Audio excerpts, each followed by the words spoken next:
olhando o aspecto municipal, regional, isto é um fato isolado ou isto é resultado do momento muito difícil da sociedade? Nós estamos, a lei facilita isso, o sistema facilita a criminalidade, a impunidade facilita o terror das pessoas, porque as pessoas, na verdade, quando se vem diante de um crime bárbaro desses, eles também pensam em si. Isso podia estar acontecendo comigo, né? Isso poderia estar acontecendo com um filho, com um parente, com um amigo, com alguém mais da comunidade, mais chegado a mim da comunidade. E tu vê o sistema assim propício a isto, falta alguma coisa para a sociedade, a gente vê cada dia se vê mais um número muito grande de delitos, de crimes, de ações, a polícia se modernizando, mas ela não se moderniza a tempo. Como tu vê isso no aspecto local? Bem, Marcos, só essa pergunta nos oportuniza aqui escrever 5 livros e ficar durante um mês aqui trocando ideias com os internautas. A questão é difícil e muito ampla.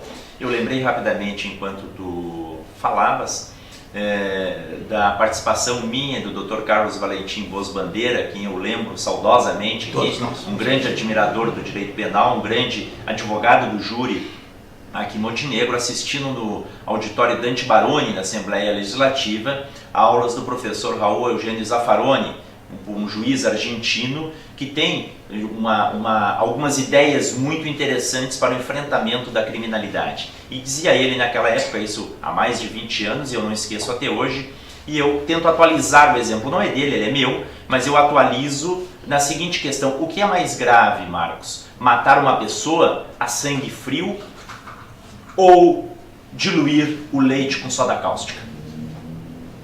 O que é mais grave? Eu te pergunto. Não me responda. Essa é uma dúvida. Né? Os dois são, muito complicado. O que é mais grave, Marcos? Colocar fogo numa criança ou estuprar uma menina com 10 anos de idade? Ou roubar os cofres públicos em milhões e milhões de reais, e aqueles milhões e milhões de reais deixam de sustentar os hospitais, fazendo com que crianças também morram por falta de atendimento? É muito complicado. Num primeiro momento, se tem aquela noção assim de querer trucidar aquele assassino ou aquela pessoa que cometeu um fato isoladamente. Mas a gente também tem que ter uma ideia que a ação da lei tem que ser contra todos. E enfrentar isso de uma forma sistemática é que é complicado. Por que essas coisas acontecem? Em princípio, nós temos que fazer uma divisão, Marcos. Existem os delitos de fundo econômico. Ou seja, é aquele cara que assalta o banco. Ele não assalta o banco porque ele não gosta do gerente. Ele não assalta o banco porque teve um caso com o gerente ou com a mulher do gerente. Ele assalta o banco porque ele quer o dinheiro do banco. É simples, é fácil de entender. Ele mata o taxista porque ele quer roubar o taxista. Ele quer tirar o dinheiro do taxista. Esse é um problema de segurança pública. Isso é muito complicado, visto a situação em que nós estamos. Quando eu era menino, nós sentávamos em frente à casa de meu pai e de minha mãe, na Buarque de Macedo, tomando água gelada até 11 horas, meia-noite. Hoje, eu acredito que as pessoas têm medo de ficar em frente às suas casas a partir de 8, 9 horas. Isso é um problema de segurança pública. Nas grandes cidades é muito mais complicado. Hoje, as pessoas são assaltadas, entregam a carteira e o bandido ainda mata a pessoa. Ainda dá o tiro ou dá a facada na pessoa. Então tem um elemento aí que é muito complicado, que é a falta de medo da ação penal. Não se tem mais o temor com a ação da lei.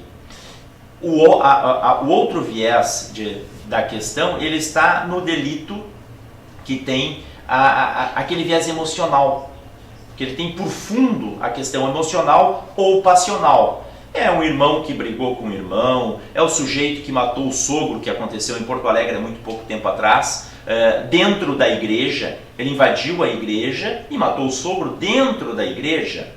É a mulher que mata o marido, ou o marido que mata a mulher, ou o namorado que mata um ou outro. Essa situação, Marcos, não diz respeito à segurança pública e é um ato isolado. A tendência é que esse ato não se repita com a mesma pessoa. É muito difícil que o sujeito mate 2 sogros. Ele vai matar o sogro que ele não se dava. Agora, o ladrão de banco, ele assalta um hoje e vai assaltar outro amanhã, se ele tiver chance de assim fazê-lo, ou de enriquecer um pouco mais. Então é muito complicado de enfrentar essa questão. Parece que o primeiro é tão grave ou mais grave do que o segundo, mas tem que ter a ação penal, tem que ter a eficiência da lei e tem que ter o cumprimento e o pagamento daquilo. Basicamente, eu poderia resumir isso dizendo que existe uma banalização do crime.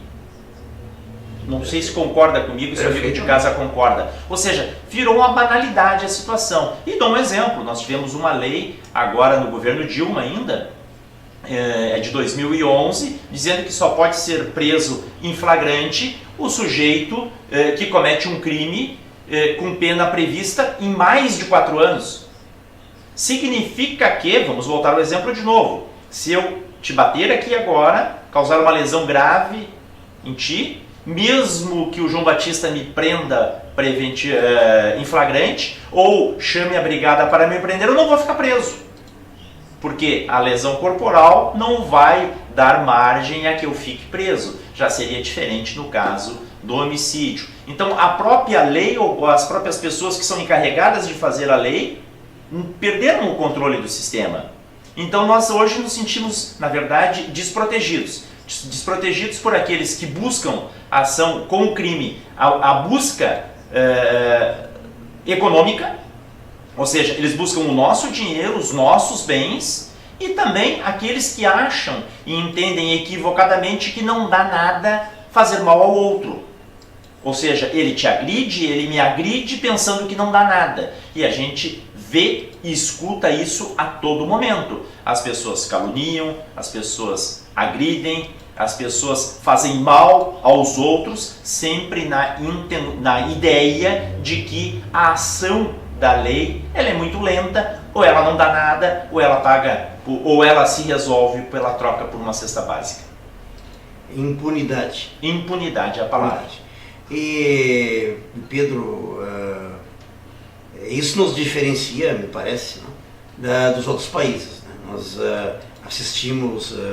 nós estamos vendo agora, por exemplo, a discussão americana, né, nos Estados Unidos, do presidente Obama, do novo Watergate, né, um Watergate minorado, mas a discussão e o direito com que as pessoas discutem aquilo. Né? No Japão se vê as sanções sendo aplicadas, né?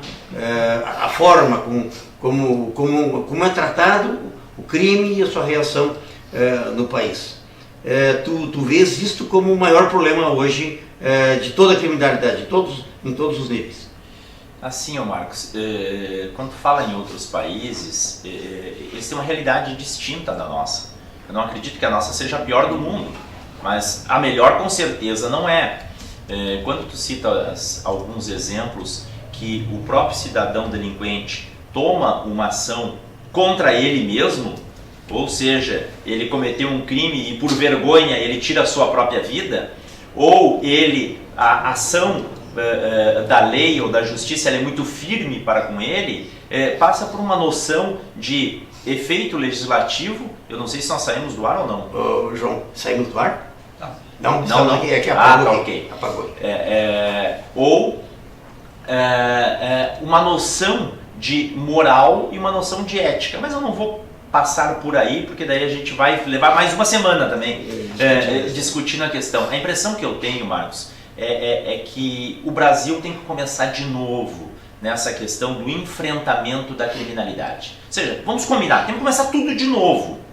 É impossível entender que alguém de dentro de um presídio, que pode estar nos acompanhando agora, porque não sejamos cegos, existem tablets, existem smartphones dentro de presídios, Marcos. Existem. Como existem telefones celulares dentro de presídio. Então eles podem estar nos acompanhando, daqui a pouco podem até interagir aqui conosco. Então como é que tu possa imaginar que alguém esteja pagando por um crime que cometeu tendo livre acesso para fazer o que bem entender, inclusive comandar o crime de dentro da cadeia. Aí eu me preocupo quando eu vejo, por exemplo, os meios de comunicação maiores do país dizendo e saudando que o sujeito que tomou 3 latinhas de cerveja tem que ser preso, na condição de veículo eu estou dizendo, que tenha que ser preso e que ele é o pior alimento do mundo. Marcos, é tão simples de enfrentar isso e eu não entendo como não se discute isso e não se enfrenta essa questão de uma forma mais simples. Por exemplo, resolve a questão de colocar um pai de família que saiu de um campo de futebol, que não matou ninguém, que não se envolveu em um acidente de trânsito, porque tomou 4 cervejas na cadeia? Tira o carro dele, Marcos. Cobra uma multa de R$2.000. Cobra uma multa de R$5.000. Suspende a carteira dele por 2 anos. Agora, resolve colocá-lo na cadeia? Então existe uma ideia equivocada e um desequilíbrio geral na nossa legislação, onde alguém que voluntariamente te bate, te machuca, ele pode trocar isto por 1, 2 ou 3 cestas básicas, enquanto que ao outro se tem a ideia que ele é o pior bandido do mundo, mesmo não tendo machucado ninguém.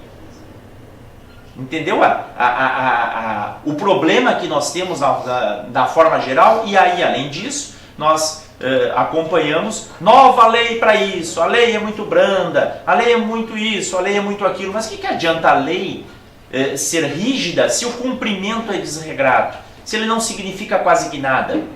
Tu aumenta a lei por um lado e tu libera o sujeito para o Dia das Mães pelo outro lado e ele foge da cadeia ou ele não se apresenta mais na cadeia? Tu aumenta a punição por um lado e no outro lado tu dá um indulto no final do ano. Indulto, para quem não sabe, seria o perdão, né, judicial liberando o sujeito do cumprimento do restante da pena. Então, nós temos que começar de novo e para isso nós temos que fazer uma grande combinação social. Essa combinação não é minha, tua, do João Batista e do Ayrton e do internauta de casa. É do país como um todo. O que nós queremos? Como é que nós queremos enfrentar isso? Será que a gente quer, por exemplo, ter medo de andar na rua? Eu não quero. Eu quero passear com minha filha com segurança. Eu quero andar de bicicleta e, como gosto de andar de bicicleta à noite, em segurança. Mas para isso, aquele que comete o crime tem que ser efetivamente preso e pagar pelo que fez. E ele paga? É a pergunta que eu te faço. Por favor, me responda. Paga? Não é isso que acontece. Alguns são presos.